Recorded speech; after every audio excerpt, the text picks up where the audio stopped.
Nah, saya akan mengutip sedikit bahwasanya hari Jumat Kliwon jatuh pada tahun Dal ya 1959 Saka.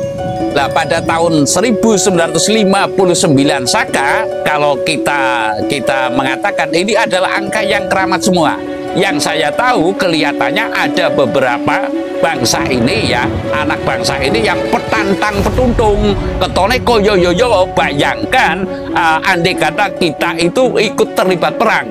Ketika mau ngomong, oke, Indonesia siap perang, umpamanya Pak Prabowo, umpamanya petantang penuntung seperti itu, umpamanya. Lah, ini semestinya sudah menggodok dulu siapa yang didaya, siapa yang seperti apa lah. Kita mungkin andai kata rudal balistik 100 masuk ke Indonesia saja, masyarakatnya itu sudah pada ketakutan. Lah, kok seolah-olah gitu loh, ada yang petantang penuntung siap perang. Lah, ini kan menurut saya akan menyengsarakan atau akan membuat resah perasaan bangsa kita itu sendiri. Ngitung paweling kaki Sabtu palon pamono swantara tapi ulo salam yo atu bagyo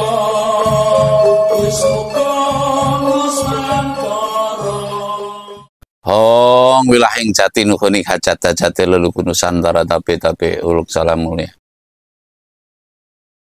Saya mengamati akhir-akhir ini itu kondisi ya, situasi dan kondisi, kalau istilah dulu itu sikon.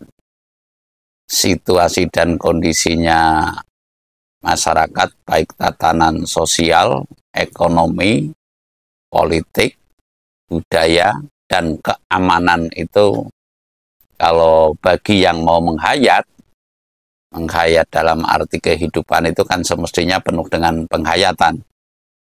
Semestinya, namun kalau bukan yang tipe suka menghayat, nih saya ya urip lah, gari nunggu mati gitu kan. Kebanyakan orang kan sekarang begitu ya, tidak saya maido itu ya tidak saya mencela maksudnya kepada orang yang demikian, yang dikarenakan rentetan tekanan ekonomi terutama, lalu tekanan sosial budaya, lalu tekanan politik, sekarang kan sudah sangat menggaduhi jiwa atau prinsip kemanusiaan manusia.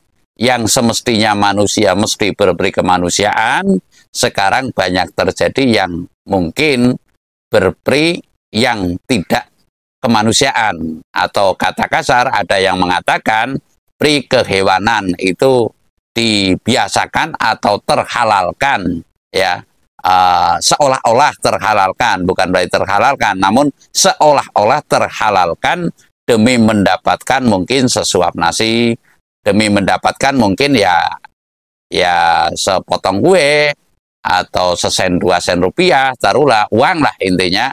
Untuk apa? Alat tukar sesuatu, segala sesuatunya sekarang memakai uang. Tentunya baik orang spiritual lah, baik para ulama, umaro, sekarang banyak yang terfokus dengan uang. Lah, lalu tidak tahu-taune itu kalau bahasa Indonesia ya adalah sesuatu yang sangat jarang terjadi, bahwa sesuai dengan perhitungan Candra Sengkala atau tahun Komariah atau tahun rembulan dan tahun Srengenge, sekarang hari Jumat Kliwon itu merupakan tanggale sasi Sura. Dan ini merupakan kesepakatan nasional ya, mohon maaf, kesepakatan nasional yang mungkin semestinya kalau dalam perhitungan Jawa itu tahun Dal semestinya jatuh kepada hari Setulegi. Nah, mengapa? Kalau secara otomatis kita itu punya cara menghitung tersendiri ya. Ada yang mengatakan hitungan Majapahit, Asapon, Aboge, ada yang mengambil di tahun Alif harinya itu Selasa Pon, ada pula tahun Alif yang mengambil hari Rebo Wage. Lah, namun rentetannya secara umum ada tahun C itu adalah jatuhnya kalau nggak keliru C saing dal tugi lah. Saya akan mengatakan semestinya tahun dal itu jatuhnya pada hari Setulegi. Namun karena perputaran rembulan dan perputaran matahari itu ada pergeseran sehingga saya meyakini, saya itu boleh yakin ada yang berpedoman dal tugi monggo saja. Namun saya meyakini yang bahwasanya sekarang memang sasi sura atau bulan sura ini jatuh pada hari Jumat Kliwon. Lah, mengapa? Karena perputaran atau rotasi ya, bumi mengelilingi matahari. Lalu rembulan atau bulan mengelilingi bumi. Lah, ini rotasinya atau perputarannya ini tentu ada pergeseran, ada keterlambatan dan ada percepatan. Kemungkinan adalah demikian karena selisih 1 detik yang menumpuk sampai dengan 120 tahun niscaya akan menjadi hitungan sehari. Ya, sekali lagi, kalau saya dulu pernah berkonsultasi dengan yang ahli perhitungan atau ahli nujum, ada wanci yang namanya wanci tumbuk. Lah, disitulah wanci tumbuk berarti ada pergeseran hari yang semula itu Setulegi bisa menjadi hari Jumat Kliwon. Yang semula pedomannya itu Rebo Wage, Asapon, Aboge, itu bergeserlah kepada hari Selasa Pon. Artinya maju sehari dan itu 2 hari ini adalah untuk bolak-balik. Artinya kalau sudah melampaui wanci tumbuk atau perhitungan 120 tahun berikutnya, ini dari Rebo Wage tentu akan kembali lagi ke hari Selasa Pon. Dan begitu pun kalau tahun Dal itu semestinya jatuhnya pada Setulegi, ini saatnya kembali kepada Jumat Kliwon. Antara Jumat Kliwon dan Setulegi atau Dal Tugi itu merupakan pedoman dari perhitungan Majapahit. Jadi inilah perhitungan Jawa yang asli lah. Perhitungan Jawa yang asli kalau tahun Dal kalau nggak jatuh pada Setulegi 120 tahun berikutnya itu kembali lagi ke Jumat Kliwon. Lah, saya akan mengomentari bulan Surat jatuh pada hari Jumat Kliwon. Lah, hari Jumat Kliwon ini adalah hari Adeging Dino. Ya, hari Adeging Dino itu kalau dalam Jawa ada hitungan dino rangkep pasaran, maksudnya kalau Jawa pasarannya itu hitungan pertama adalah jatuh pada Kliwon. Lah, lalu kalau hitungan hari pertama sesuai mupakatan para pendahulu, para pendahulu, para yang menciptakan hitungan hari itu adalah Jumat. Sehingga hari Jumat Kliwon itu dikatakan Adeging Dino atau mulai diadakannya perhitungan di muka bumi ini dalam hitungan tahun Jawa yang asli, tahun Saka, bukan tahun Hijriah ini. Itu adalah hari Jumat Kliwon. Makanya dikatakan Adeging Dino atau Patoking Dino.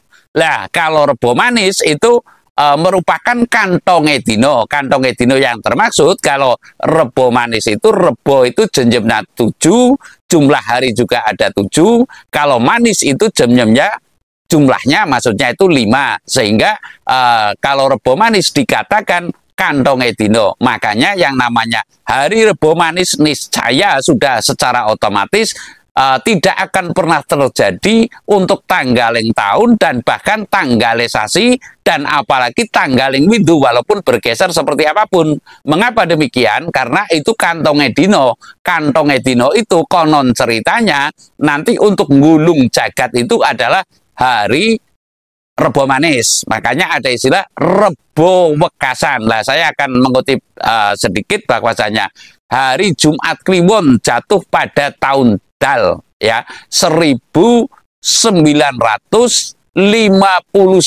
Saka. Lah, pada tahun 1959 Saka kalau kita mengatakan ini adalah angka yang keramat semua. 1 adalah Gusti ya, artinya Tuhan Yang Maha Esa. 9 adalah Paraneng Wali. Kalau 5 adalah panca inderanya manusia. Lalu 9 juga paranya wali. Lah, ini mungkin kalau dikaitkan kembali ke Adegentina adalah akan munculnya, akan timbulnya perang dunia yang ketiga. Artinya sekutu-kutu Walangatogo nanti akan kena imbasnya. Ya mohon maaf, mungkin secara rasional manakala terjadi perang dunia ketiga itu, ya perang dunia ketiga, tentunya serba-serbinya itu sementara secara konstitusi tidak begitu dipedulikan. Adanya siapa yang menang dan siapa yang kalah. Dan lalu Amerika sendiri sudah tidak mengindahkan konstitusi internasional atau undang-undang internasional, ya nyatanya akan memberi jeda setengah bulan baru mengambil keputusan. Tahu-tahu Amerika itu meledakkan di situs nuklir Iran. Lah ini kan sesuatu yang sudah tidak mengindahkan hukum internasional. Ya, saya akan memberikan ododo, artinya mohon maaf semaaf-maafnya, bagaimana sikap Indonesia dalam menghadapi perang dunia ketiga. Nah, saya terkhusus kepada pemimpin negara Indonesia, yaitu yang terhormat Bapak Prabowo Subianto. Sekali lagi saya mengatakan bahwasanya ini adalah untuk pemimpin negara Republik Indonesia yang saya cintai, yang saya hormati, Bapak Presiden Prabowo Subianto. Nah, artinya kita mesti mempelajari perang ini sesungguhnya adalah ngemusuh rasa apa. Inti di perang itu adalah apa? Apakah membela agama? Apakah untuk sarana jihad fisabilillah? Apakah itu sarana untuk perjuangan? Sebab saya mendengar, saya melihat di YouTube bahwasanya seolah-olah Pak Prabowo itu menyatakan peran dan siap berperang. Ya, sekali lagi, peran dan siap berperang Indonesia ini. Dan yang saya amati lagi kemarin tidak lama Pak Prabowo itu kelihatannya bertemu dengan Putin, ya Presiden Rusia. Lah, ini ada apa? Dan lalu setelah itu saya melihat kapal Amerika, kapal perang Amerika itu melintas di Selat Malaka. Lalu karena saya orang laku lampah dalam arti ya perjalanan spiritual, yang tidak lain perjalanan spiritual saya juga untuk menumbuhkan pemimpin yang sesungguh-sungguhnya, atau dengan kata lain sesuai dengan dongeng atau legenda itu, ya semoga bisa muncul Ratu Adila secara terang-terangan, sehingga saya akan memberikan rujukan kepada pemimpin bangsa ini yang intinya kita mesti tahu dulu sesungguhnya peperangan ini adalah apa. Lah, dari hasil ngesti saya mendapatkan petunjuk kurang lebih adalah seperti ini. Yang perang itu bukan mahdab. Artinya ini adalah sebagai langkah preventif saya, jangan dianggap ini kemungkinan ada sebagian orang kita yang menganggap ini perang membela agama atau ketauhidan Kanjeng Nabi Muhammad mungkin, atau yang lain ya, atau mungkin Kanjeng Nabi Isa Al-Masih. Lah, dalam hal ini saya mendapatkan petunjuk yang perang itu bukan mahdab. Ya, yang perang itu bukan mahdab semua, artinya tidak mengikuti jejak daripada mahdab. Kalau nggak keliru dalam Islam kan mahdab ada 4, ya di antaranya adalah Imam Syafi'i, Imam Hambali dan sebagainya lah. Bahasa saya nggak hafal persis. Yang jelas di situ adalah yang perang itu bukan mahdab semua.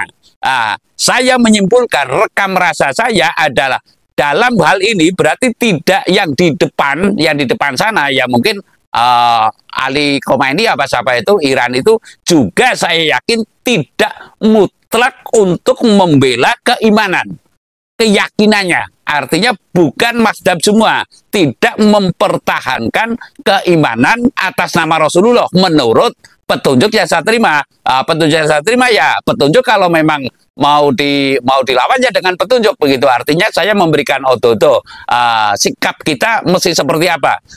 Lalu apalagi golongan dan keturunan Rasul. Lah, ini adalah sebuah petunjuk yang saya terima. Artinya sikap Indonesia semestinya adalah netral. Artinya sesuai dengan prinsip politik kita, ya, politik bebas dan aktif, dan lalu non-blok, tidak mengikuti blok timur dan blok barat. Nah, ini sebagai dipegang teguh, sebagai pedoman ya, saya maksud dipegang teguh oleh pemimpin kita beserta seluruh rakyatnya, alias jangan cawe-cawe, karena kita selagi kita belum diserang, jangan sampai kita mengadakan balasan, dan apalagi membela salah satunya lah. Yang saya tahu kelihatannya ada beberapa bangsa ini ya, anak bangsa ini yang petantang petuntung, ketone koyo-yoyo. Bayangkan andai kata kita itu ikut terlibat perang, andai kata kita ikut terlibat perang,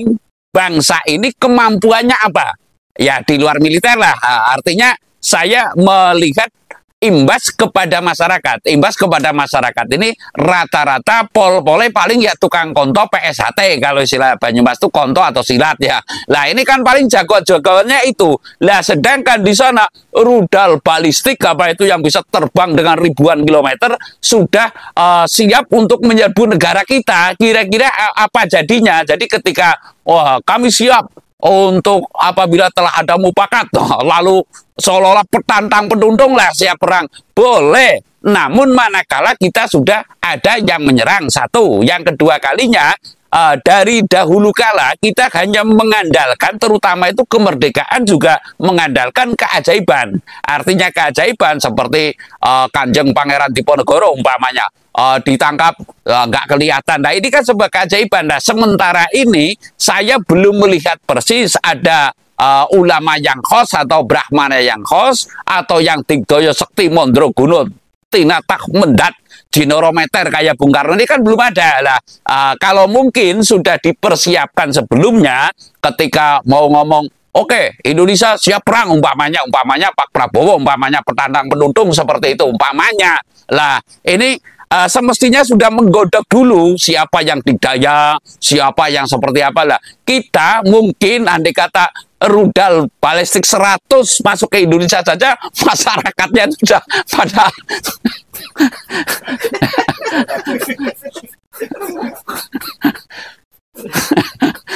masyarakatnya itu sudah pada ketakutan lah, kok seolah-olah gitu loh ada yang petantang petundung siap perang. Lah ini kan menurut saya akan menyengsarakan atau akan membuat resah perasaan bangsa kita itu sendiri. Jadi menurut saya posisinya berdasarkan petunjuk yang saya terima, yang perang itu adalah bukan mazhab semua, apalagi golongan dan keturunan Rasul. Sehingga posisi kita semestinya kita memahami bahwa itu adalah bukan perang mempertahankan keimanan atau agama, memperjuangkan itu, namun rebut kokoh. Sekali lagi rebut kokoh. Intinya ya demi nama besar, demi mungkin karena teritorial yang sumber daya alamnya ini melimpah, sehingga rebutan kayak gitu, maka kita jangan sampai ikut-ikut. Saya rasa demikian. Terima kasih.